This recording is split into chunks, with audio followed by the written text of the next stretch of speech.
Bueno,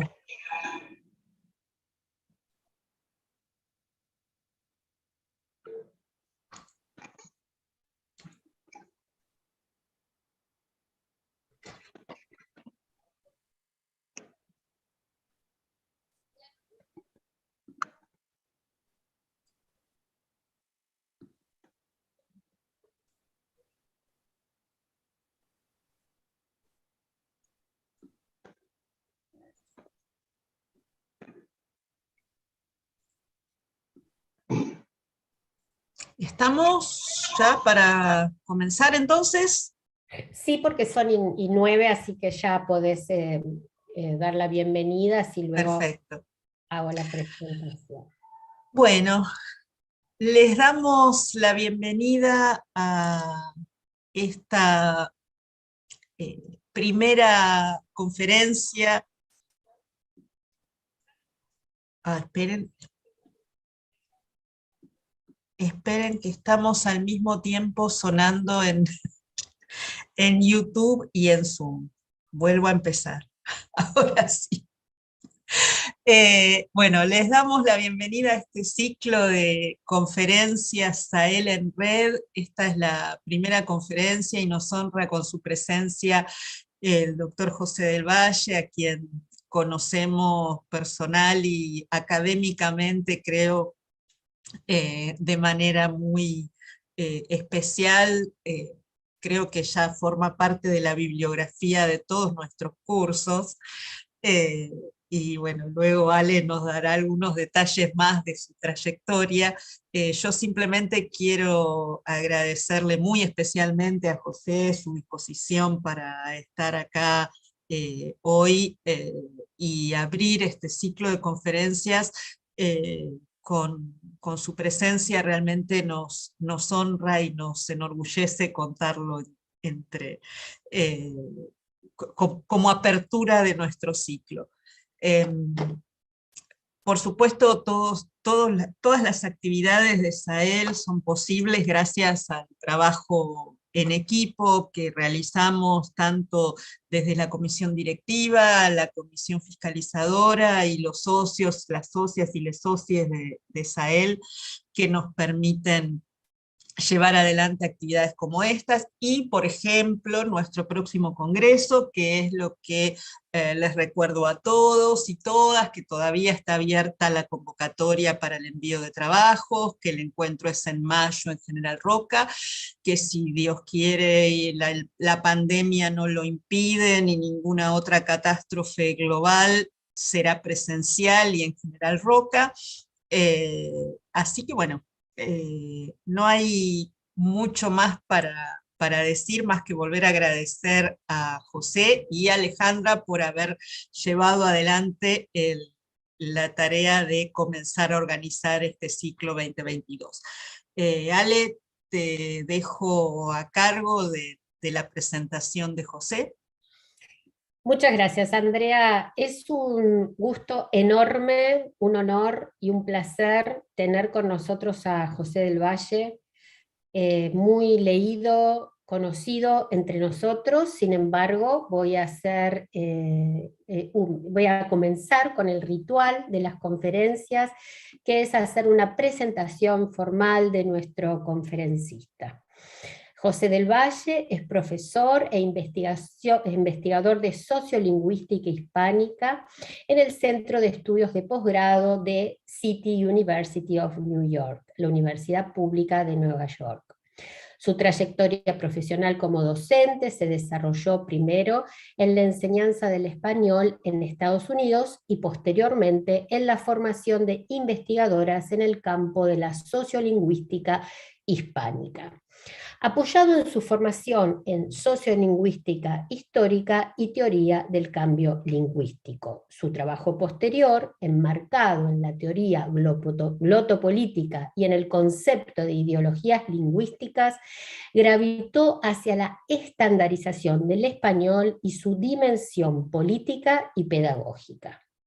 Entre sus publicaciones se puede destacar La batalla del idioma, La intelectualidad hispánica ante la lengua, de 2004, La lengua, la La lengua, patria común, ideas e ideologías del español de 2007 e historias políticas del español, la creación de una lengua de 2016. A lo largo de su carrera ha hecho también incursiones en la esfera pública con artículos en revistas culturales tales como Quimera o Debats y columnas en diarios tales como El País de España, El Universal de México o El Desconcierto de Chile. Ha sido participante activo del desarrollo de una red latinoamericana de glotopolítica, colaborando con diferentes instituciones universitarias del continente en la organización de congresos, y es cofundador y coeditor de la revista Anuario de Glotopolítica. En 2010 recibió en Alemania el premio de investigación Friedrich Wilhelm Bessel de la Universidad Alexander von Humboldt. Doctor José del Valle tiene la palabra. Bueno, muchísimas gracias Alejandra y Andrea, a toda la sociedad. Estoy muy contento de estar aquí. Tengo nostalgia de Buenos Aires porque, claro, ya yo creo que son 4 o 5 años, 5 más bien, que no voy. La pandemia obviamente se entrometió en mi frecuente visita a Buenos Aires. Pero bueno, espero que eso cambie ya pronto y que os pueda ver al menos a algunas de vosotras en vivo. Cuando Alejandra me cursó la invitación, la verdad es que dudé un poco si aceptarla o no, porque tengo la sensación de que no tengo tantas cosas nuevas que decir. Emprendí un proyecto de investigación 2 o 3 años antes de la pandemia que me tenía muy ilusionado, proyecto de investigación que creo que sí apuntaba la posibilidad de que encontrara materiales nuevos que me sugirieran ideas nuevas. Pero claro, la pandemia y las limitaciones de movilidad que nos impuso, amén de limitaciones, diría yo, psicológicas a la concentración, etcétera, etcétera, pues frenó un poco ese proyecto. Con todo, ya estoy pudiendo retomar, tanto desde el punto de vista físico, material, el pasar el tiempo que necesito pasar, por ejemplo, en la Biblioteca Nacional en Madrid, o entrevistar a gente que tengo que entrevistar en relación con el proyecto, como empiezo también a reconectarme afectivamente con el mismo. Se me había enfriado un poco, ¿no? Quizás después de tenerlo 2 años ahí sin hacer nada, se me enfrió un poco, me faltaba un poco esa erótica de ese deseo, ¿no? de enfrentarme al objeto de estudio.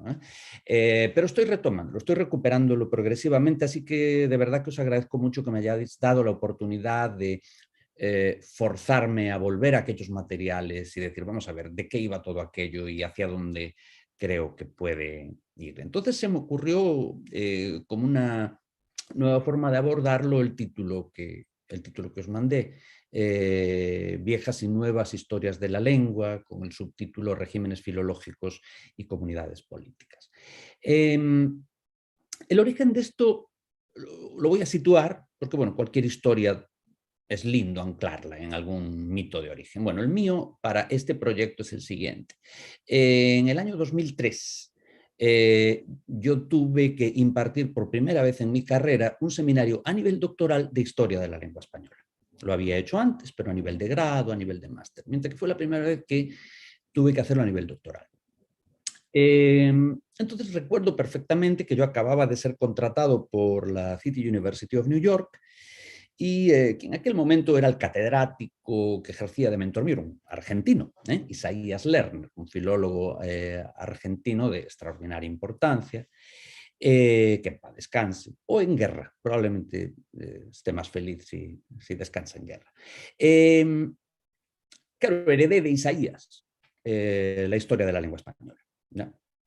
Entonces recuerdo perfectamente, ¿no?, que sobre la mesa de mi despacho, de mi oficina en la universidad, pues yo tenía la gramática histórica de la lengua castellana, de Menéndez Pidal, tenía mi volumen de Orígenes del Español, también de Menéndez Pidal, tenía la historia de la lengua española de Rafael Lapesa, tenía un par de libros adicionales, uno que se titula El rumor de los desarraigados, de Ángel López García, y uno de muy reciente publicación en aquel momento, de otro filólogo español llamado Juan Ramón Lodares, que se titula Gente de Cervantes, subtitulado Historia humana de la lengua española.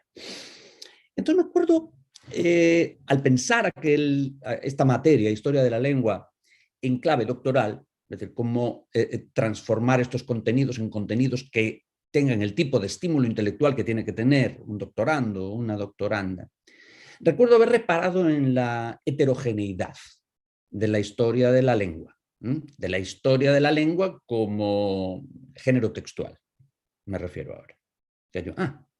Mira, la gramática de Pidal y Orígenes son libros que responden a lógicas narrativas muy distintas y que incluso tienen contenidos muy distintos el uno del otro. Lo mismo ocurre con la historia de la lengua española de Rafael Lapesa, con el clásico. Y no digamos con estos otros dos textos, los mencionados, de Ángel López García y de Juan Ramón Lodares, textos de publicación mucho más reciente, 1985, 2000, ¿no? Que eran textos concebidos para ingresar en el espacio público y no para ingresar necesariamente en el aula de la universidad, ¿no? Entonces, ya entonces se me ocurrió esta idea de si la heterogeneidad de textos respondía a una heterogeneidad de relatos y si éstas respondían, es decir, si pudiera haber algún tipo de principio explicativo de esa heterogeneidad. Es decir, hay algo interesante que se pueda decir a partir de la constatación de que la historia de la lengua española se manifiesta de manera heterogénea, tanto en tipos textuales como en contenidos, ¿no? Entonces, bueno, esa fue una de las observaciones que me hice a mí mismo en el proceso de preparación de aquel seminario. Claro, os estoy hablando de 2002-2003. En el año 2002, como mencionaste, Alejandra, publiqué La batalla del idioma, la intelectualidad hispánica entre la lengua. De hecho, en 2002 lo que salió fue la primera edición en inglés. En 2004 saldría la edición corregida y ampliada con un capítulo más en castellano en la editorial Verfurth Iberoamericana. La primera la publiqué en inglés en Routledge. Una cuestión estratégica, yo he usado el español y el inglés de manera estratégica a lo largo de mi carrera. Publicar en español y con la editorial Routledge era importantísimo para que yo me hiciera con la titularidad de mi cátedra. Era la titularidad de mi cátedra la que me iba a permitir echarme el cuchillo a los dientes y realmente armar el proyecto que yo quisiera, ¿no? Y a partir de ese momento sí publicar en las lenguas que me diera la gana, ¿no? Bueno, el caso es que recuerdo que dije yo, oye, y si a lo mejor resulta que el perfil de la historia de la lengua española como género textual y como suerte de empresa intelectual estuviera relacionado con la batalla del idioma. Y si resultara que las historias de la lengua española en su publicación y en su implementación como libros orientados hacia la formación de investigadores estuvieran participando de la batalla del idioma. La batalla del idioma es un sintagma que le tomamos a Carlos Rama, en un interesantísimo libro que se titula Historia de las relaciones intelectuales entre España e Hispanoamérica en el siglo XIX.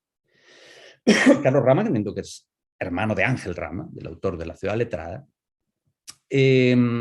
dedicaba un capitulito al tema lingüístico en el siglo XIX y lo titulaba La batalla del idioma. Entonces, nuestro libro de 2002-2004 es en realidad resultado de coger ese guante, de coger el guante que había lanzado Carlos Rama diciendo, ¿será que la organización de la ciudad letrada tiene uno de sus campos de batalla en la lengua? ¿Será que los capitales necesarios para comprarse una casita en el barrio bueno de la ciudad letrada se adquieren a través de la lengua, del recurso lingüístico? ¿Será que eso es lo que está en juego? ¿No? Esa era una manera de interpretar la ciudad letrada y digamos, ese tropo, ¿no? De la batalla del idioma, que, bueno, hasta donde yo sé, se le ocurrió a Carlos Rama. No sé si existen otros, si él lo tomó de otros lugares, no lo sé. Bueno, entonces, ahí os dais cuenta de cuál es el cruce que se produce. Se produce el cruce entre, por un lado, el imperativo de impartir un seminario doctoral de historia de la lengua y, consecuentemente, preguntarme, llevar yo a cabo un gesto reflexivo sobre qué es y qué sentido tiene la historia de la lengua, en vez de simplemente agarrar el manual, plum, y soltárselo a los estudiantes para que se lo estudien, llevar a cabo un ejercicio de reflexión, que es lo que me parece fundamental de la formación doctoral, ¿no? Simplemente no aceptar la organización disciplinaria o las organizaciones disciplinarias que ya vienen dadas, sino tratarlas reflexiva y críticamente. Entender cuál es nuestra posición dentro de esos espacios. Bueno, pues ese era el primer ejercicio. Ya. Entonces, en realidad, en vez de dar una clase de historia de la lengua, voy a dar una clase sobre la historia de la lengua como género textual y como empresa intelectual. ¿Ya? ¿Y por dónde agarro yo? ¿Por dónde agarro yo ese animal? Le entré a través del tropo de la batalla del idioma, que evidentemente estaba muy fresco en ese momento en mi modo de pensar porque acabábamos de sacar el libro, ¿no? Un libro, paréntesis aquí, que en realidad tardó varios años en que yo al menos sintiera que había tenido algún impacto. Yo pasé varios años pensando, esto no lo lee nadie, absolutamente nadie, salvo un inglés católico que nos puso a parir. ¿No? Escribió una reseña así brutalmente, divina, muy linda, me encantó, la tengo guardada por ahí, pero uno no veía cómo ese libro le había tocado algo muy profundo a este inglés católico. ¿No? Y eso me encantó, ¿no? Me encantó que la respuesta fuera la ira. Hasta que años después me hicieron alguna entrevista y salí en prensa online. Y claro, en los comentarios, ¿no? Me han dicho de todo, desde paleocomunistas, probablemente lo más suave que me han dicho. Pero hasta ese momento, ¿no? Donde realmente el pathos y la agresión se manifestó, la agresión verbal se manifestó de manera más explícita. Esa reseña era el momento álgido, ¿no? En historia de recepción de agresiones verbales, ¿no? Bueno, el caso es que una de las cuestiones que empecé a ver al hacerme ese planteamiento fue que el desarrollo, la cristalización y desarrollo de la filología científica en España, como la propia tradición filológica española la llama, filología científica, giraba en torno a la figura de Ramón Menéndez Pidal y estaba anclada, digamos, en un doble soporte.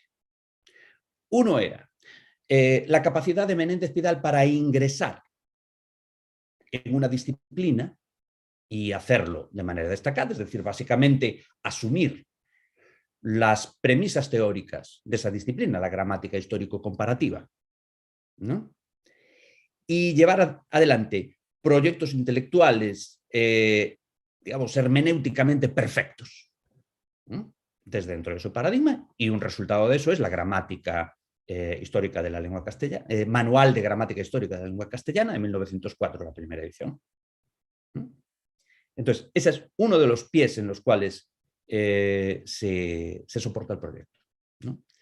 Y el otro era anclar su legitimidad, además de en ser muy buen filólogo, en ser un filólogo poderoso, en ser un filólogo capaz de controlar, al menos parcialmente, un dispositivo institucional. Creo que esta es la gran diferencia, porque claro, cuando uno se pone a mirar cómo se ha desarrollado el estudio de la historia de la lengua española, bueno, uno no puede evitar mencionar a Andrés Bello, ¿verdad? Aunque él no escribió una historia de la lengua española, pero él tiene una edición del Cantar del Mío Cid, por ejemplo. Bastante lidida por la tradición filológica hispánica. Y cuando uno mira los cuadernos de Londres de Andrés Bello, editados en una obra titánica por el historiador chileno Iván Jaksic y la filóloga y ahora exalumna mía Tania Avilés Vergara, que sacaron hace unos 5 años una edición maravillosa y delirante, claro, de los cuadernos de Londres de Bello, pero cuando uno los examina, uno ve que en Bello hay una profunda preocupación con la historia de la lengua española. Uno ve que en la biblioteca, en Londres, ¿no?, durante ese periodo de exilio, extenso periodo de exilio en Londres, estudiaba compulsivamente lingüística histórica, en una fase en la que todavía estaba emergiendo el paradigma de la gramática histórico-comparativa. Estamos hablando de la primera mitad del siglo XIX. Y claro, enseguida uno se da cuenta de por qué. Bello estudiaba la historia de la lengua porque quería entender lo que había dado lugar a la fragmentación del latín. ¿Y por qué? Porque estaba preocupado por la posible fragmentación del español, dadas las nuevas condiciones políticas en las que vivía la América hispanohablante, digamos. Entonces, es fascinante ver en Bello cómo hay un interés por la historia de la lengua, es decir, por lo tanto, un gesto retrospectivo, pero que tiene una motivación absoluta y totalmente prospectiva. Claro, después de Bello aparece otra figura también titánica, que es Rufino José Cuervo en Colombia, que con sus apuntaciones críticas sobre el lenguaje bogotano se convierte realmente en el primer filólogo del ámbito hispanohablante en dominar las metodologías y los principios teóricos de la gramática histórico-comparativa. Entre los años 60, los 70, los 80, en las distintas ediciones de las apuntaciones, vemos cómo va construyendo de una manera, a través de un género textual muy,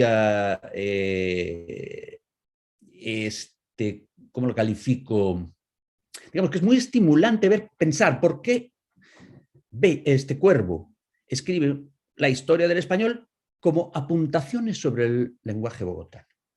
Como si él estuviera haciendo unas anotaciones dialectales. El tipo lo que está haciendo es una historia de la lengua española ortodoxa desde el punto de vista de la gramática histórico-comparativa.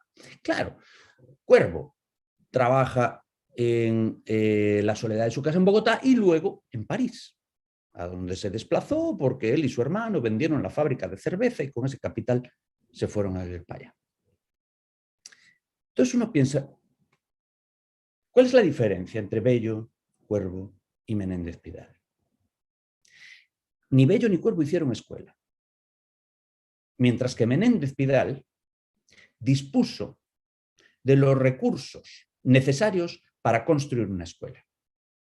Y cuando hablo de recursos necesarios, estoy hablando de recursos que le provenían, por un lado, de su posición social, procedía de una familia conservadora asturiana, de Asturias. Entonces, su tío, por ejemplo, era propietario del manuscrito del Cantar del Mío Cid. Entonces, por cierto, Menéndez Pidal en una edición, porque su tío era el dueño del manuscrito. Entonces, por un lado, tenía ese capital social, ¿ya? Por otro lado, tenía el capital intelectual que adquirió evidentemente durante sus estudios universitarios, pero no solo eso, sino durante sus viajes al exterior. Y en tercer lugar, con un capital institucional. Menéndez Pidal se convirtió en una figura identificada por el establishment político liberal y conservador como una figura que iba a resultar central para el desarrollo de un imaginario nacional. Y no debemos entonces olvidar que Menéndez Pidal recibe su cátedra en el año 99, que Menéndez Pidal ingresa a la Academia a principios del siglo XX, que en el año 1910 se crea el Centro de Estudios Históricos y Menéndez Pidal se convierte enseguida en la figura central del Centro de Estudios Históricos. No debemos olvidar que funda la Revista de Filología Española. Es decir, que su representación histórica de la lengua española se produce no como en el caso de Bello y el de Cuervo, en espacios en los que ellos operan aisladamente, en tanto que filólogos lingüistas, por supuesto que Bello no operaba aisladamente, ni muchísimo menos. Lo hace Menéndez Pidal, arropado por un dispositivo institucional que en gran medida controla. De ahí que hable que me guste a mí hablar, y no me quiero comprometer al 100% con este término, de regímenes filológicos. Porque estoy hablando de la filología científica de corte pidalino y de los dispositivos institucionales a través de los cuales se garantiza la reproducción de ese modelo. Cuervo no tenía resortes institucionales que garantizaran la reproducción de su modelo de abordaje histórico de la lengua. Mientras que Menéndez Pidal sí puede instalar ese relato. Bueno, entonces,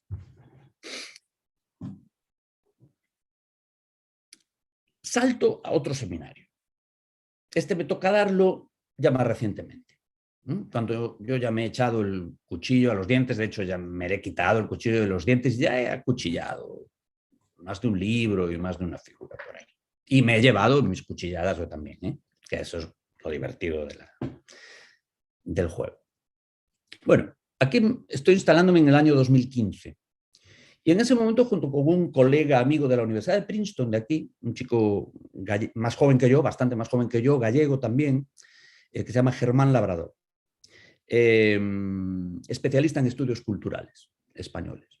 Y un día se nos ocurre la idea de dar conjuntamente un seminario, de dar juntos, diseñar juntos un seminario que dimos y que se tituló Políticas de la cultura y la lengua en la transición española. Entonces, claro, esto fue una experiencia muy estresante, pero muy estimulante. Estresante porque me sacaba de una manera casi brutal, diría yo, de mi zona de comodidad. ¿Verdad? Cuando llevamos dando la misma cátedra muchos años, no entras a clase a veces casi en el metro, te repasaste las notas, o uno improvisa, como dice mi amigo Fernando de Giovanni, cordobés, oficio. Hay días que uno no tuvo tiempo de preparar la clase y la da con oficio, simplemente, ¿no? Bueno, pero esto no era así. El tener a otro colega o a otra colega contigo en el aula inyecta una tensión que resulta, por un lado, brutalmente incómodo y, por otro lado, espectacularmente estimulante, ¿no? Entonces, claro, esto me llevó a repensar algunos de estos asuntos que yo venía trabajando. Ya en esa época yo había entrado también a trabajar mucho la política lingüística panhispánica, las acciones de la Real Academia Española y del Instituto Cervantes, ¿no? Ya en esa época yo estaba casi mucho más metido en eso que en otras cosas. Pero claro, vuelvo a mis preocupaciones por la Escuela de Madrid y vuelvo a mi preocupación por el tema de la historia de la lengua española. Y en ese contexto, y ahora creo que sí voy a compartir pantalla, en ese contexto, os hablo del año 2015, reparo en dos textos que yo conocía desde hacía tiempo, y que me había leído, o sea, de hecho, uno de ellos me lo había estudiado en la carrera, mientras yo hice la carrera de filología en la Universidad de Santiago de Compostela. Voy a compartir pantalla. A ver, ¿lo veis bien? Sí, bien. Y son estos dos. Son estos dos libros. ¿Ok? Entonces, cuando en 2015 estamos impartiendo el seminario preparando en realidad, no impartiendo todavía, preparando el seminario sobre políticas de la cultura y la lengua durante la transición, yo vuelvo a estos dos textos. ¿Y por qué vuelvo a ellos? Bueno, porque el de la PESA, el que tenemos aquí de la PESA, es el que yo me compré cuando era estudiante en Santiago de Compostela. Yo creo que cursé la historia de la lengua en el año 83. Y es la 9ª edición. Es la 9ª edición, que es de 1982. Entonces dije yo, a ver, la historia de la lengua que me tocó a mí estudiar. Me ocurre esta idea. Y el otro, el de Ángel López García, El rumor de los desarraigados, es un ensayo que gana el premio Anagrama de Ensayo en 1985. ¿no? Entonces, fijaros que ahora el seminario que estoy impartiendo con Germán me dice que el marco histórico es la transición. El marco histórico es la transición. ¿Y qué le hace la transición política a la cultura y a la lengua? Y a su vez, ¿cómo intervienen la lengua y la cultura en la gestión de la transición? Ese es el marco desde el cual yo me estoy forzando ahora a pensar en estos textos. Y mirad lo que me pasó. Me dio por leer el prefacio a la 8ª edición de la Historia de la Lengua Española de la PESA. Entonces, fijaros que esto está escrito a finales del año 81. Recordad que Franco se muere en el 75, que la Constitución se aprueba en el 78 y que en el 82, meses después de un intento de golpe de Estado, gana el Partido Socialista Obrero Español las elecciones.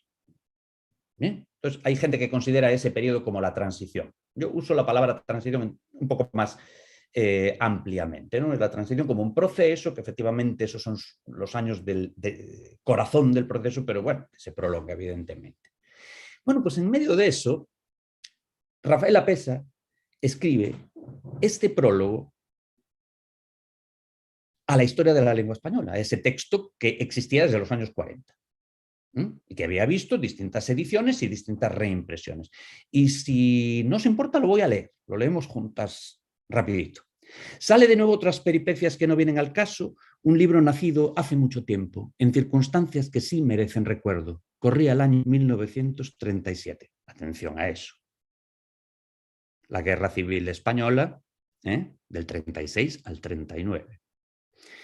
En el duro Madrid de la guerra, yo estaba encargado de mantener la comunicación entre los restos del Centro de Estudios Históricos y la Junta para la Ampliación de Estudios trasladada a Valencia. Con tal motivo sostenía frecuente correspondencia con don Tomás Navarro Tomás, que para quienes no conozcan esa tradición española, Navarro Tomás era miembro del Partido Comunista. Tomás Navarro Tomás era el fonetista de la Escuela de Madrid y era miembro del Partido Comunista. Uno de los primeros discípulos de Menéndez Pidal. Tomás Navarro Tomás, que en una de sus cartas me propuso que escribiera un breve manual de divulgación sobre la historia de la lengua española. Atención a esto. Me propone Tomás Navarro Tomás que escriba un manual de divulgación sobre la historia de la lengua española. Acepté y me lancé con entusiasmo a la tarea. En medio de la contienda fratricida se me brindaba la ocasión de hacer algo por la España de todos. Meses después, en la primavera de 1938, el libro estaba casi terminado. Pero hube de interrumpir la redacción de lo que faltaba, pues movilizada mi quinta, mi promoción, ¿no? Así se llama en España una promoción a la que le corresponde ir al servicio militar. Movilizada mi quinta, me destinaron a enseñar las primeras letras a soldados analfabetos, quehacer inolvidable como experiencia humana. Cuando terminó la guerra y volví a mi libro, comprendí que rebasaba los límites de la divulgación y podía ser instrumento útil para la iniciación de filólogos.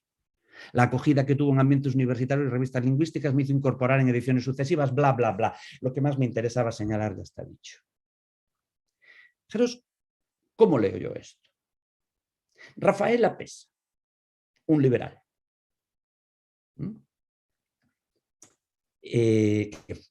Claro, fue sometido a las purgas que tuvo que ser sometido después de la guerra civil. En el año 81, consciente de que su libro y la historia de la lengua que contiene fueron instrumentalizados por el franquismo, trata de enmarcarlo de nuevo. Lapesa le está diciendo al profesorado y alumnado universitario del año 81, 82 y 83, les está diciendo, ojo, que esta historia tiene su origen en la Segunda República y tiene su origen en el deseo de un filólogo que era miembro del Partido Comunista. Y no solo eso, esta historia, ¿sabéis quién la escribió? Yo, un señor que participó de las milicias de alfabetización. Es un gesto a través del cual Rafael Lapesa demuestra plena conciencia de que el relato histórico, de que el gran relato histórico de unidad nacional, al cual voy a volver ahora en un momentito, había sido apropiado por el franquismo y que en la España democrática necesitaba ser reubicado, recontextualizado. Bien, al mismo tiempo lo que nos dice es, claro, cuando yo vuelvo de la guerra, se acaba la guerra, con la guerra se acabó la esfera pública en la cual tenía sentido una obra de difusión como aquella. Y entonces los restos de aquel proyecto son reutilizados dentro del espacio académico. Bueno, para mí fue, os podéis imaginar, iluminador. La verdad es que no sé si yo antes había leído el prefacio. Os juro que no lo sé. Es posible que sí que me lo haya leído alguna vez y que cuando lo leí ahora, digamos, bajo los imperativos de ese seminario, ¿no?, en cuyo contexto tenía sentido o tenía que tener sentido, claro, me surgió esta lectura. O puede que haya sido la primera vez que lo leí. Desde luego fue ese el momento en que lo subrayé. Esos subrayados que veis ahí, puesto que esto es una foto de mi ejemplar, no lo hice cuando era estudiante en la Universidad de Santiago de Compostela. Entonces, claro, ¿qué tenemos aquí? Aquí lo que tenemos es la gramática histórica de Menéndez Pidal, 1904, y ediciones sucesivas. Orígenes del español de Menéndez Pidal, 1925, y ediciones sucesivas. Y la historia de la lengua española de la Pesa, del, creo que es 47, no me acuerdo, no estoy seguro al 100%, y ediciones sucesivas. Lo que tenemos ahí es el desarrollo de un relato de unidad nacional y cultural. Y esto Menéndez Pidal es plenamente consciente de ello. Esto ya lo he dicho en alguna ocasión. Me sirve el concepto del intelectual de Edward Said, ¿no?, en el libro Representations of the Intellectual. Porque ahí Said, entre otras características como el exilio, por ejemplo, al intelectual le atribuye la capacidad para crear grandes relatos que articulen subjetividades políticas. Y desde luego en ese sentido Menéndez Pidal era un intelectual. Un exiliado no. Un exiliado no. De hecho, no pudo soportar el exilio Menéndez Pidal y volvió. Y cayó en muchas situaciones desafortunadísimas durante el franquismo.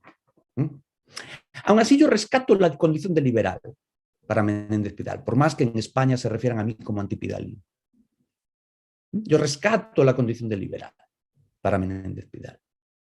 Y lo que me parece importantísimo tener en cuenta de este proyecto filológico, cultural, político, es que ese gran relato de unidad cultural que él construyó a través de la gramática histórica y de orígenes del español y que fortaleció la Pesa después de la guerra, es un relato de unidad cultural que sobrevivió, que sirvió en la época de Alfonso XIII, que sirvió en la Segunda República, que le sirvió al franquismo y que aún sirvió en muchos espacios durante la democracia y que tiene todavía cuerda. Es poderosísimo ese relato, en la medida en que sobrevive condiciones políticas tan dispares como las que acabo de mencionar. Pero claro, Rafael Pesa es plenamente consciente de que en los años 80, principios de los 80, ese gran relato de unidad cultural está contaminado ¿por qué? Por 35 o 40 años de dictadura fascista o pseudofascista, o como se le quiera llamar. Y hace un intento por rescatarlo. Pero claro, alguien como Ángel López García, que voy a pasar ahora, más joven, por supuesto, pertenece a una nueva generación, ya él no se considera un filólogo sino un lingüista, es consciente de que aquel relato estaba basado en la idea de la superioridad inherente del dialecto castellano y que como tal no resultaba aceptable dentro de los patrones, la cultura glotopolítica ya de los años 80, de finales del siglo XX. No podías decir, es que el castellano es inherentemente superior, como sí había dicho Menéndez Pidal. Castilla opta por la variante más eufónica. Bien. Entonces, ¿qué pasa? Que Ángel López García tan comprometido como propio Rafael Lapesa con la unidad de España, ¿no? Algo que ha demostrado a lo largo de su carrera y ha hecho una muy respetable obra y campaña en nombre de esa idea. Ángel López García se da cuenta de que es imperativo alterar ese relato histórico. Es imperativo alterar ese relato histórico, que todavía está muy grabado en el subconsciente o en el consciente de los españoles a principios de los años 80, de los catalanes, de los gallegos, de los vascos, de los andaluces, de los castellanos. Y entonces utiliza evidencia todavía fragmentaria en ese momento para recrear el relato histórico, para escribir otro relato histórico. Y ahora voy a compartir de nuevo para enseñaros un poco.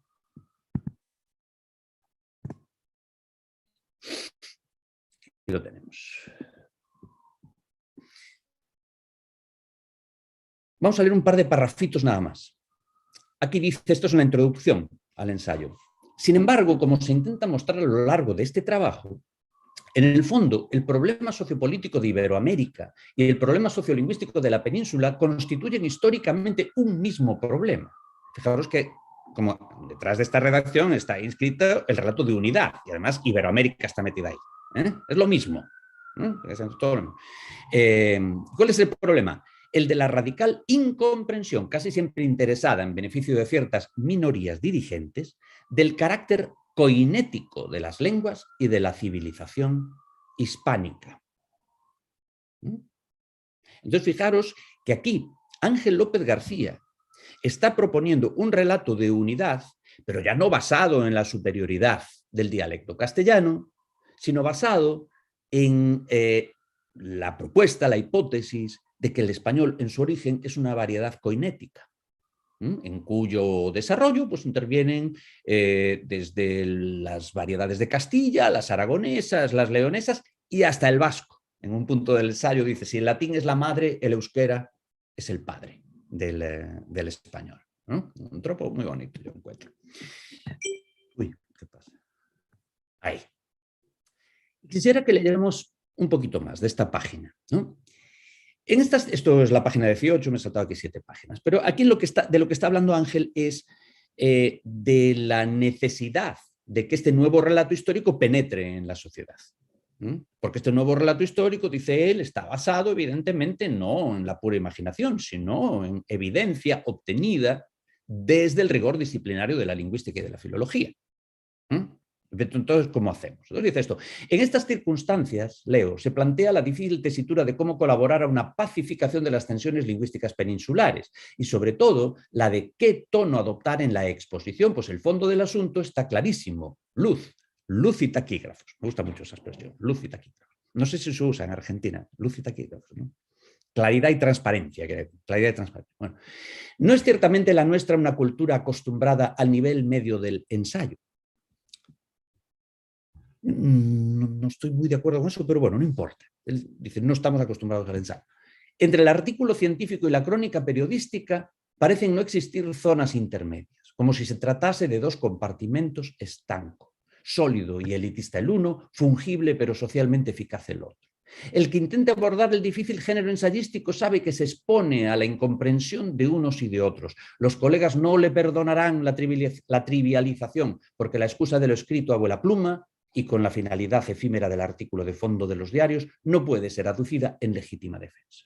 El público le achacará lo abstruso de ciertas ideas y la excesiva extensión del texto, justamente lo que aquellos hubieran preferido encontrar.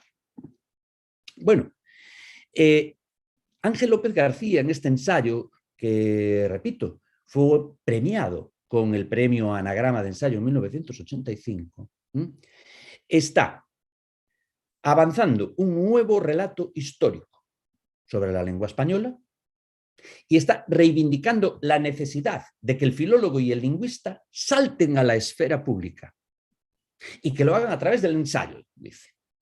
Reivindica al ensayo como estrategia para la difusión de este relato que, según él, la evidencia filológica permite elaborar.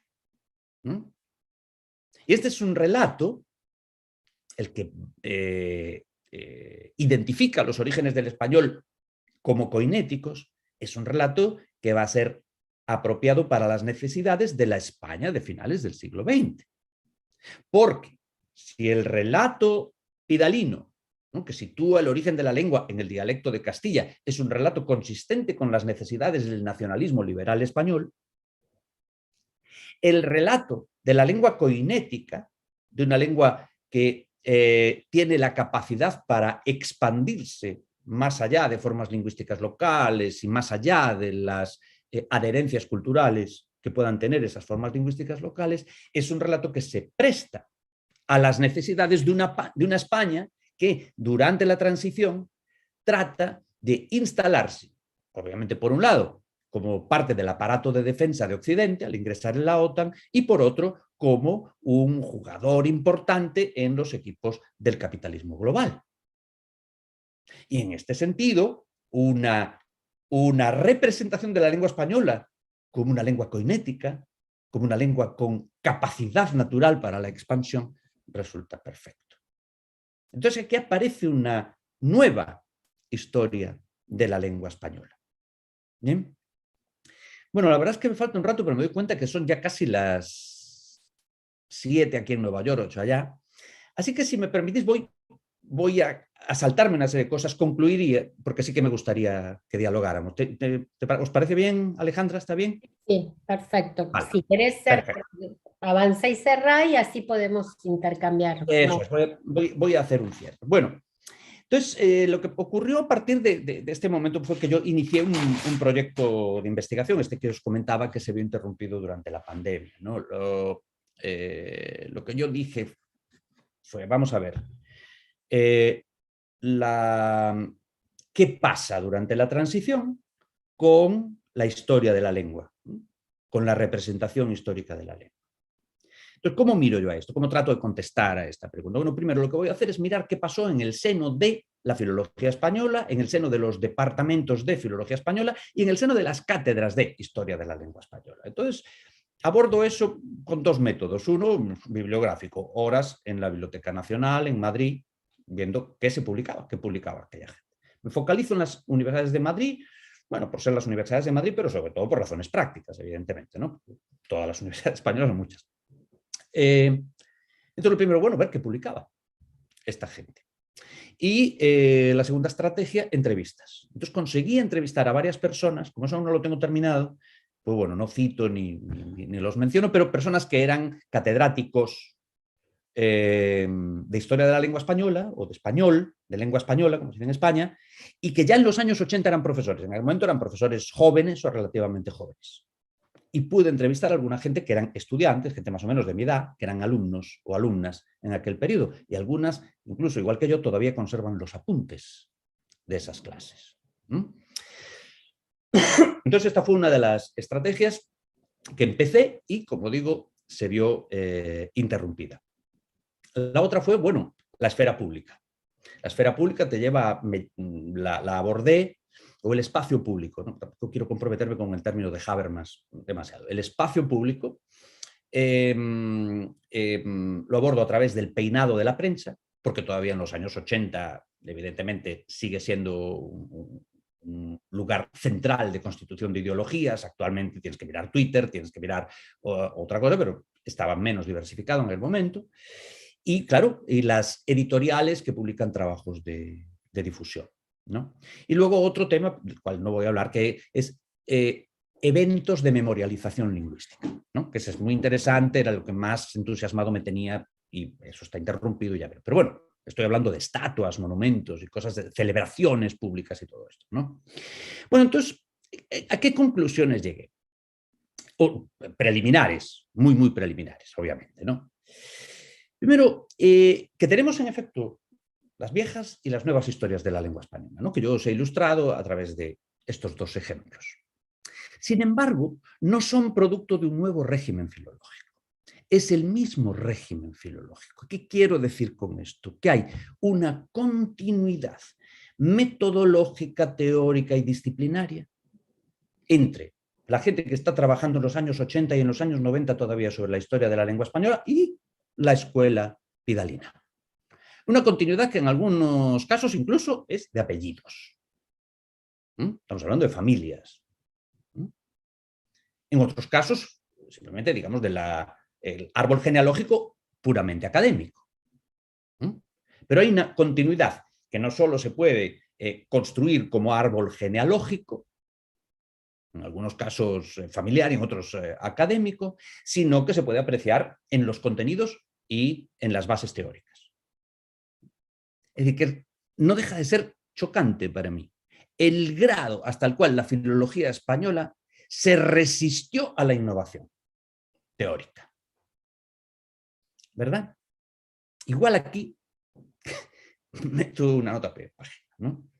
Pues claro, siempre he sido muy crítico de ese anacronismo, ¿no? de la filología española. Es más, incluso uno observa durante ese periodo, sobre todo a partir de los 90, cómo se siguen haciendo gramáticas históricas del español, se siguen publicando historias de la lengua española, que lo que uno ve es que están acomodadas a las necesidades del alumnado de ese periodo, por supuesto, pero que son esencialmente las mismas. Pero ninguna de ellas, por ejemplo, tiene el atrevimiento que tenían Orígenes del Español o la Historia de la Lengua Española. Son tan secas y aburridas como la gramática histórica de Menéndez Pidal. Y esto, bueno, si alguien ha leído cosas recientes, yo Menéndez Pidal lo veo como un precursor de la glotopolítica.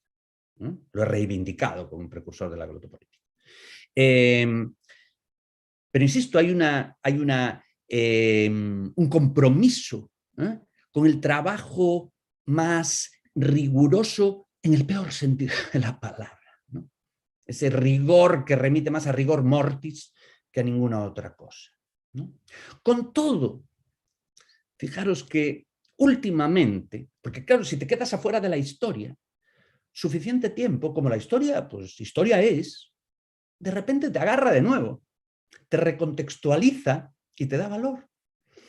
Porque en la actualidad y en el contexto estadounidense, donde las humanidades y las ciencias sociales están tomadas por este imperativo político, están profundamente politizadas, y yo he hecho mi pequeña contribución a que eso ocurriera, ¿no?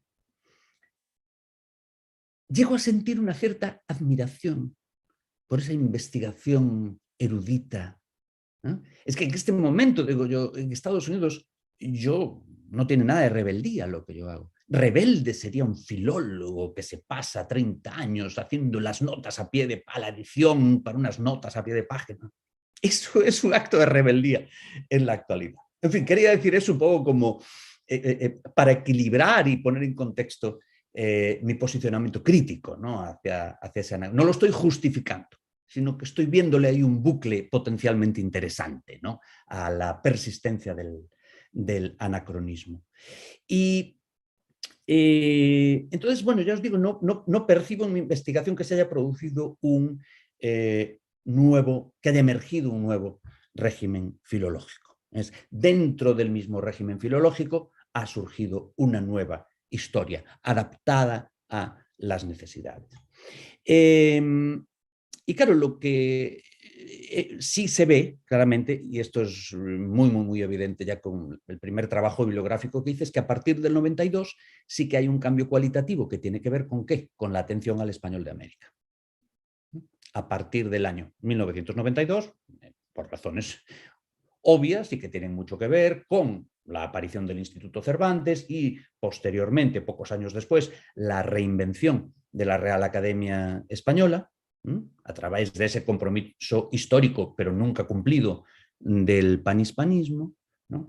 Se produce ese impulso, ¿no? Ese impulso que lleva a muchos y muchas jóvenes filólogos españoles a dedicar atención al español de América. Pero escasísimos casos con ningún tipo de innovación o aventura teórica, digamos. Así que ahí lo voy a dejar. Es decir, en la actualidad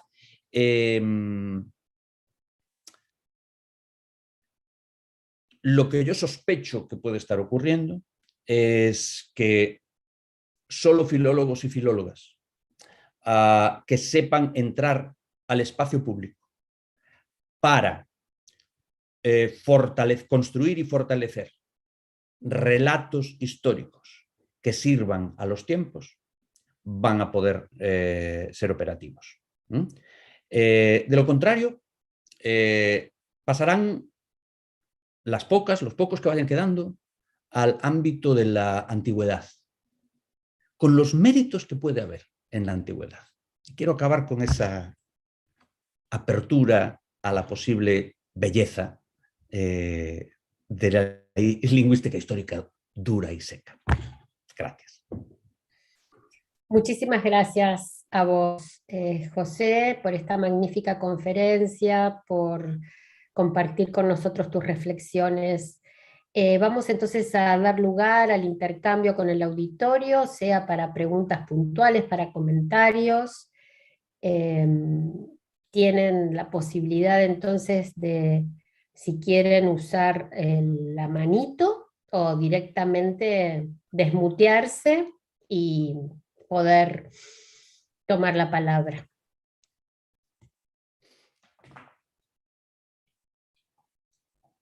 ¿Quién quiere romper el hielo y decir algo, preguntar algo? Yo quiero romper el hielo y quiero preguntarte, bueno, además de agradecerte esta magnífica conferencia, preguntarte si entonces vos ubicarías a Bello y a Cuervo en ese lugar de la antigüedad del relato filológico, ¿no? Ah, ok. Para nada. Ah, ok. Para nada. Okay. Pero ellos no estuvieron, digamos, ellos no construyeron el relato apropiado en el momento apropiado. Bello sí. Bello no el filológico, Bello... digamos, claro, pero sí. O sea a ver, ¿cómo sería ese rol de Bello y de Cuervo hoy, visto a la luz de hoy, ¿no? O sea, el rol de Bello como filólogo y como historiador de la lengua. Sí. Bueno, el rol de Bello es el rol del letrado. Es el rol del letrado que tiene que participar de manera principal y activa en los proyectos de construcción nacional, en este momento post-colonial. Y Bello, claro, era un genio, ¿no? Un gran codificador, ¿no? Entiende que la construcción nacional pasa por la ley. Además, claro, evidentemente, el letrado, la ciudad letrada, ¿verdad? Lleva a cabo los proyectos de construcción nacional en nombre de unos intereses concretos, ¿no? Que las independencias los hicieron las élites criollas, ¿no? Entonces, claro, Andrés Bello es consciente de que la ley es fundamental y por eso pues, va a ser quien elabore el Código Civil chileno, que luego sería modelo, entiendo, para el Código Civil de muchísimos países de América Latina, ¿no? Y evidentemente desde la perspectiva liberal, desde la posición liberal, la ley solo es posible, desde, digamos, de la perspectiva de la democracia liberal, la ley solo es posible que sirva a la construcción de la nación si está anclada en una lengua transparente, es decir, una lengua altamente codificada, ¿verdad? Porque en la medida en que, desde la perspectiva, vamos a ver, si se reconoce, como reconoce ya John Locke, por ejemplo, ¿no? En el ensayo sobre el conocimiento humano, si se reconoce que la relación entre un significante y un significado, entre una forma y un contenido, es arbitraria o convencional, digamos, ¿no? Y si por otro lado, desde una perspectiva liberal, dices, bueno, yo como individuo soy libre de asignarle cualquier significado a cualquier significante. Y si la ley o el ámbito de la política es producto del consenso, de la interacción y del consenso, ahí estoy llegando a Habermas de nuevo, ¿no? Pues claro, es imperativo que exista una autoridad que fije la relación entre significantes y significados. Es decir, que el gramático está en el centro mismo de la organización de la polis, de la constitución del demos. No, Alejandra. Estoy contestando, perdón, a un... Ah, creí que te estaba diciendo no. No, lejos de polemizar Están al inicio, además. No, Disculpa. está bien, si estoy equivocado, mejor No, que no, no. Perdón, disculpa. Es que alguien preguntó algo y le contesté. Ah, ya, perdón, vale. Bueno, nada, entonces, bueno, a lo que voy es que el trabajo de Bello el trabajo lingüístico de Bello es un trabajo que de manera muy consciente tiene una dimensión glotopolítica. El prólogo a la gramática, bueno, Sí, un texto obviamente. clásico, ¿no es cierto? ¿No? Y su preocupación histórica, como digo, su preocupación por la historia de la lengua, es en realidad una preocupación prospectiva. Él por lo que está preocupado, como dice en el prólogo a la gramática, es no se vaya a descanchinflar todo esto, porque además, ¿cómo se descanchinfla? Perdón por el uso de coloquialismos gallegos. ¿Cómo se fragmenta la lengua? Bueno, la lengua se fragmenta cuando la chusmarraca va accediendo a espacios de poder y su lengua se va manifestando en espacios a los cuales no debería llegar. La manifestación de vulgarismo, todos estos términos, ¿no? Vulgarismos, etcétera, que son manifestaciones del ascenso de ciertos grupos sociales que hay que dejar en su sitio. ¿Ya? Entonces, para que eso no pase, ¿cómo aprendemos de lo que pasó con el latín? El caso de Cuervo es distinto. Pues claro, Rufino José Cuervo no juega un papel político ni siquiera comparable al de Andrés Bello. Entonces, el caso de Cuervo yo más bien lo leo como una manifestación, digamos, menos trascendental políticamente, pero una manifestación del modo en que la clase letrada latinoamericana va, por un lado, afirmando su capacidad para gestionar el idioma a cualquier nivel.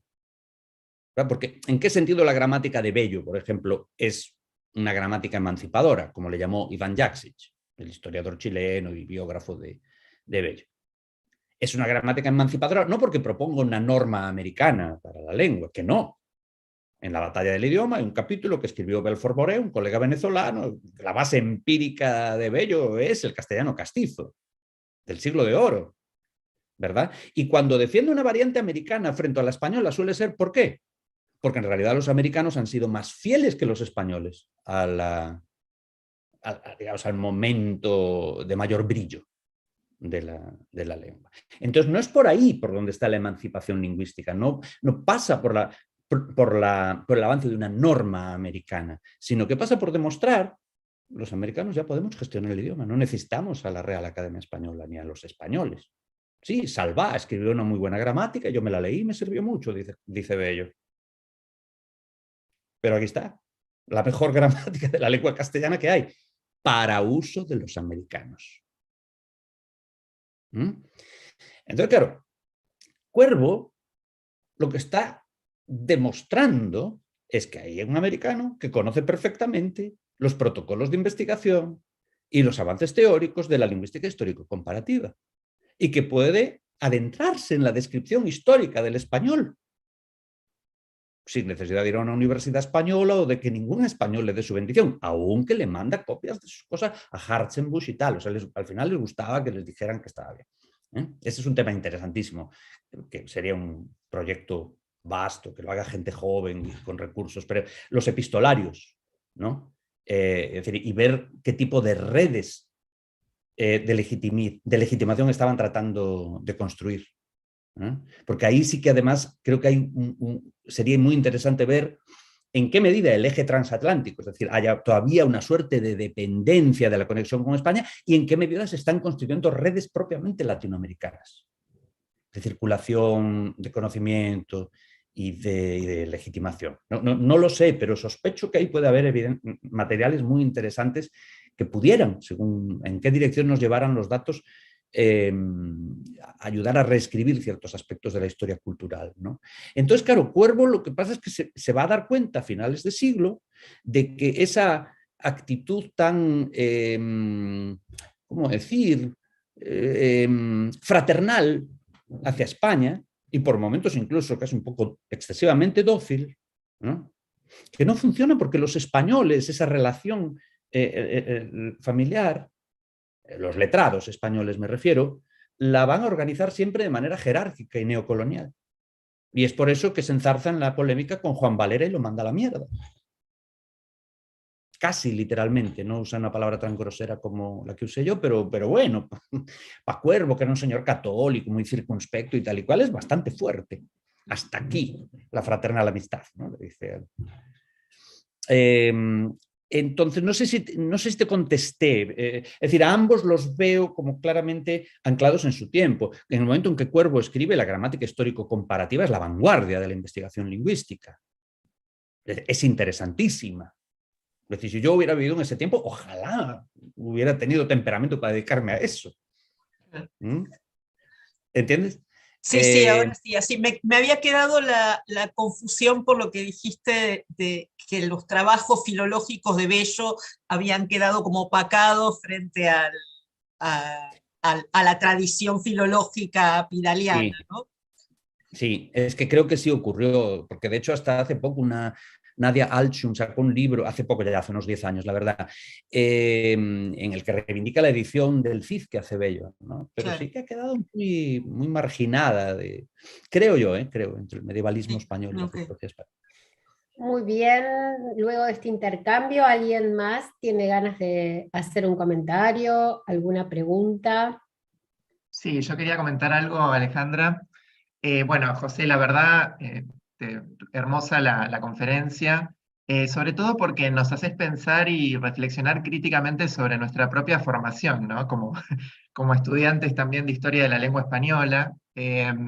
Y cuando te escuchaba, sobre todo cuando hablaste del ensayo de López García y hablaste de la hipótesis de la coinización, me acordaba del libro de Fontanella de Weinberg del 92, la historia del español de América. El libro se llama El español de América, justo en ese contexto, ¿no? de emergencia de lo que va a ser después la política lingüística panhispánica, etc. Y ahí el prólogo es como muy interesante, porque primero ella rebate la idea, ¿no? de que el español de América sea una entidad lingüística homogénea y monolítica, pasible de ser opuesta a otra entidad homogénea y monolítica que sería el español peninsular. Eh, Define también ahí el español de América como, no como una modalidad, como un conjunto de dialectos, sino más bien desde un punto de vista, como una definición que debe buscarse más en criterios históricos y geográficos que propiamente lingüísticos, ¿no? Y en los primeros capítulos, al hacer una revisión justamente de las distintas teorías explicativas que habían dado origen a esto que sería el español de América, ella se posiciona fuertemente en una teoría sobre la coinización, ¿no? Como hipótesis para la conformación del español americano, ¿no? Entonces, Sí. bueno, cuando hablabas de la coinización me acordaba también de eso, ¿no? Incluso no solamente habla de la coinización en el español americano, sino también de la coinización en el territorio español, ¿no? Incluso previo al proceso de conquista, previo o simultáneamente al proceso de conquista, ¿no? Tal cual. Esa es una línea de reflexión muy interesante que tiene también su historia, es decir, entre las viejas y nuevas historias de la lengua. Claro, es algo que quería haber aclarado y no lo hice. Cuando, no estoy usando el término vieja y nueva en términos estrictamente cronológicos. Viejas las que se hicieron hace mucho, nuevas las que se hacen ahora, no, porque aún ahora se están escribiendo historias de la lengua española muy viejas, pero que se publicaron en el año 2020. Y si miramos, por ejemplo, la polémica entre Max Leopold Wagner y Pedro Enríquez Ureña sobre el supuesto andalucismo del español de América, ahí ya encontramos que Pedro Enríquez Ureña apuntaba en otra dirección, en una dirección que podría, ahora no fíjate que me encantaría leer, y me lo voy a leer, ¿no? el prólogo de Fontanella, pero claro, Pedro Enríquez Ureña ya decía, miren, la teoría andalucista sirve para fortalecer la idea de un único tronco, ¿no? De una unidad fundamental. Y Pedro Enríquez Ureña avanza la teoría poligenética, ¿no? La llamada teoría poligenética. Uno de mis primeros artículos como profesor en la revista Hispanic Review se titula Andalucismo, poligénesis y coineización, dialectología e ideología. Sabe Dios lo que dice ese artículo porque hace años que ni lo miro. Pero ahí va la cuestión, ¿no? Iba de algún modo Pedro Enríquez Ureña insinuaba procesos que luego serían conceptualizados como coineizaciones, ¿no? Luego, claro, tenemos Germán de Granda. Germán de Granda también revisa las distintas teorías sobre los orígenes del español de América. Germán de Granda era un tipo que también tenía unas... Y, digamos, veía con mucha claridad cosas afuera del paradigma de la Escuela de Madrid. Entonces, él habla también de la coineización. Y luego, claro, ya vino el trabajo del hispanista británico Ralph Penny, que sacó en el año 2000 la historia de la lengua española, que es una especie de gramática histórica, y luego, perdón, no, eso lo había sacado antes, y en el 2000 saca uno que en inglés se tituló Variation and Change in Spanish, y que se publicó creo que en Ariel unos años después como Variación y Cambio en Español, donde básicamente aplica la teoría del contacto interdialectal y la coineización, la que había desarrollado Peter Trotgill, ¿no? en Inglaterra, a la historia del español. Pero a la historia del español en España, básicamente esa proyección de norte a sur, ¿no? Durante la Reconquista, y luego en América. Entonces es una historia distinta, ¿no? Y habría también que trazar un poco esa genealogía, o no necesariamente una genealogía, sino hacer una suerte de historia de esa historia, ¿no? Es linda. ¿Alguien más quiere comentar o hacer algo? Veo la mano de Natalia. Muy bien. Ay, voy a ver si pongo la cámara, aunque estamos... Bueno, bueno, gracias. Y ante todo, José, maravilloso, como siempre, espectacular. Todo lo que dijiste me parece súper enriquecedor. Y yo te quería hacer una pregunta concreta o un comentario que tiene que ver, una pregunta concreta y un comentario en realidad. La pregunta es, hiciste alusión a que en algún artículo o en alguna obra tuya desarrollás un poco el concepto de intelectual de Said. Perdón, pero sos tan prolífico que no sé en cuál. Me gustaría saber en cuál para rastrearlo, porque yo también tengo muchísimo más modestamente algo sobre el tema y sobre la figura de Menéndez Pidal. Y yo, me gustaría tu opinión sobre el tema. Yo planteo que, digamos, trato de asociar la figura de Menéndez Pidal como fundador de discursividad en un sentido Foucaultiano, en el texto de Foucault, de que es un autor que dice que eso da una posibilidad infinita de textos, trasciende su historicidad. La obra del autor trasciende a sí mismo, pero trasciende su propia historicidad y genera una formación infinita de textos y de variaciones, que me parece que es exactamente lo que vos estás diciendo en esta línea, ¿no? De las nuevas y las viejas historias de la lengua. Entonces me gustaría ver qué relación haces con lo de Said y si te parece que el concepto de fundador de discursividad de Foucault puede ser interesante también. Absolutamente, me parece interesantísimo. Por favor, mándame tu artículo, si no te importa. Me encantaría leerlo. Yo no he trabajado en el sentido de desarrollado el concepto de Said, pero sí que he hecho mano de él en un artículo, de hecho este reciente, y lo publiqué en Aglo, en la revista esta que tenemos con Mateo, Niro, Diego Ventiveña y Laura Villa. Y fue en el último número. Está en línea, abierto, ¿no? Como hacemos todo ahí. Entonces vas al Aglo 4 en glotopolitica.com, es en la sección de semblanzas. Entonces lo escribí como una semblanza de Menéndez Pidal. Y entonces ahí es donde hacia el final del artículo, pues digo más o menos lo que os dije hoy aquí, ¿no? Así que ahí puedes encontrar esa referencia. Y claro, Menéndez Pidal, es que de ahí viene su genialidad, ¿no? Viene su genialidad porque él construye un relato que es a la vez cerrado, es decir, la historia de la lengua española la cuenta y es así. Sin embargo, está organizado discursivamente de tal manera que da pie a infinitas multiplicaciones de ese discurso, ¿no? Claro, es que lo que yo encuentro fascinante es que todavía hay gente hoy haciendo tesis sobre asuntos que están totalmente anclados en el paradigma pidalino Y claro, a mí me dan ganas de decir, porque algunas de estas personas incluso yo las encuentro inteligentísimas, interesantes, me caen requete bien. Y digo yo, pero coño, si la pregunta interesante que hay detrás de eso, ya está, ya se contestó. Ya la contestó Pidal, de hecho. Entonces, en realidad lo que estáis haciendo es afinar, afinar. Yo mismo viví eso. Es decir, mi primer libro es El trueque SX en español antiguo, 2 puntos, aproximaciones teóricas. Ese es mi primer libro. Yo hablo de la filología porque la conozco desde dentro, la habité. ¿No? Y claro, me parece, no me acuerdo en qué capítulo de aquel libro, que le tengo cariño a ese libro, no me identifico mucho con él, pero no importa, le tengo mucho cariño.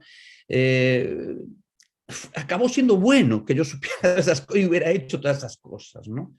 Que hubiera disciplinado mi cuerpo para dedicarle 1 año y medio de mi vida a eso, ¿no? Tan aburrido en un sentido, ¿no?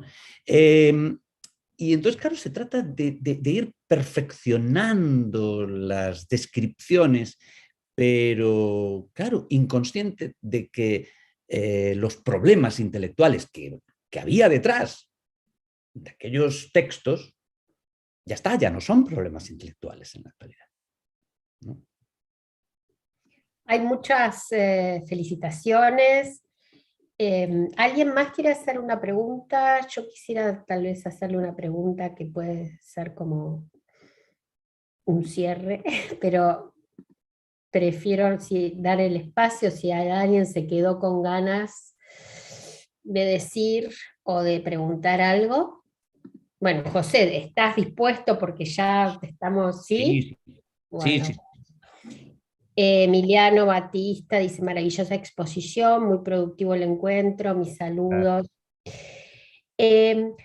José, tenía una pregunta muy general vinculada justamente a hacer una historia de, sea lo que fuere, ¿no es cierto? ¿No? Es la mirada del historiador desde el presente, desde un presente que lo motiva a conectarse con el pasado, pero para también responder a preguntas desde el presente y esta perspectiva de futuro que pensaba también en cierta utopía glotopolítica que vos podés tener. ¿Cuál es, digamos, en ese sentido, ¿no? Tu posición intelectual frente al presente, mirar el pasado y cierto ideal de futuro que funciona en tu propia, digamos, en tu propio posicionamiento político y glotopolítico? Sí, perfecta pregunta. Mira, la principal inspiración teórica para mí a la hora de organizar el modo en que abordo el concepto de historia en la actualidad es Reinhard Koselleck, el historiador de los conceptos. Y en particular un libro que yo he leído en inglés, lo he traducido al inglés. El título en inglés es Futures Past. Está traducido. Está traducido al castellano. Sino, ¿cómo es el título, Alejandra? El futuro pasado, ¿no? El futuro pasado. Fíjate, a mí, ¿sabes cómo lo habría traducido yo? Los futuros del pasado. Así lo habría traducido yo.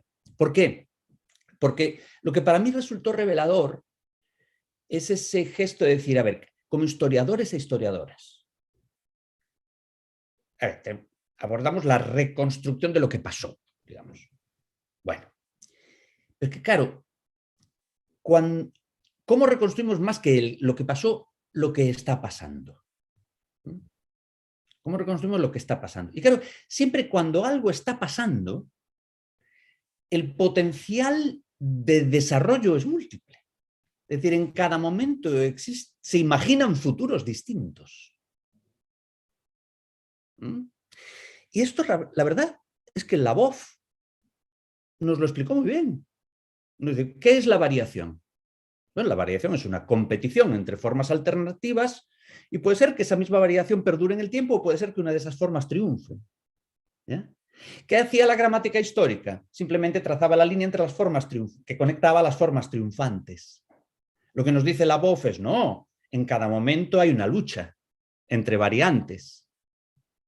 Y esto, luego yo claro, yo eso es lo que pensaba como sociolingüista, y llego a Koselleck y me lo plantea en términos de conceptos y de formas de pensar, las experiencias históricas. Entonces yo ahora trato de pensarme como un historiador que mira las alternativas en lucha en cada momento. Y eso no significa hacer, digamos, pasado ficción, ¿no? ¿Qué habría pasado? No, no es qué habría pasado, es cómo imaginaban distintas personas un futuro por el cual luchaban en ese momento, ¿no?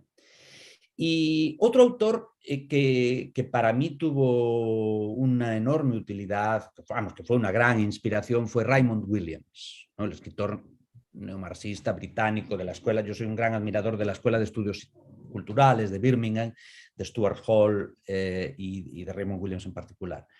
Y claro, Raymond Williams era un filólogo, era un tipo formado por filólogos tradicionales en Cambridge. Y eso, claro, lo lleva a él como intelectual, concebir la palabra como la zona cero de la interpretación. Y es de ahí que acaba saliendo su libro Keywords, ¿no? Y dice, claro, yo como historiador, ¿qué voy a mirar? Voy a mirar las palabras en disputa en un momento dado. ¿Cuáles son las palabras en disputa en un momento dado? Y entonces voy a estudiar la relación entre esa palabra y otras palabras. Y voy a tratar de ver cuáles son las fuerzas que tratan de apropiarse del poder de cada una de esas palabras, etcétera, etcétera, ¿no? Entonces, no sé si esto contesta plenamente, pero la manera en que yo trato de abordar históricamente el análisis de experiencias glotopolíticas, digamos, está inspirado por estas ideas. Perfecto. ¿Alguien más quiere hacer algún comentario, una pregunta?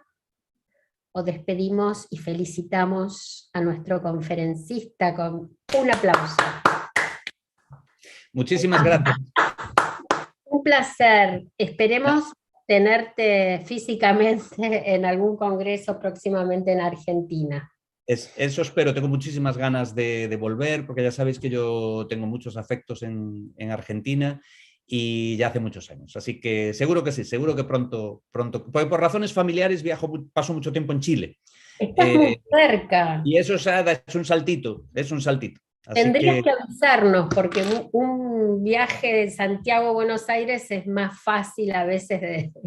Bueno, ya sabemos, financiar de Nueva York a Buenos Aires. Está bien, pues nada, de verdad, de nuevo reitero mi agradecimiento, ha sido lindo conversar, gracias por las preguntas y las observaciones, como siempre, fantástico y hasta pronto, pues. Hasta pronto. Pronto, José, gracias. Gracias, Gracias, José. Un gustazo. Gracias a todos.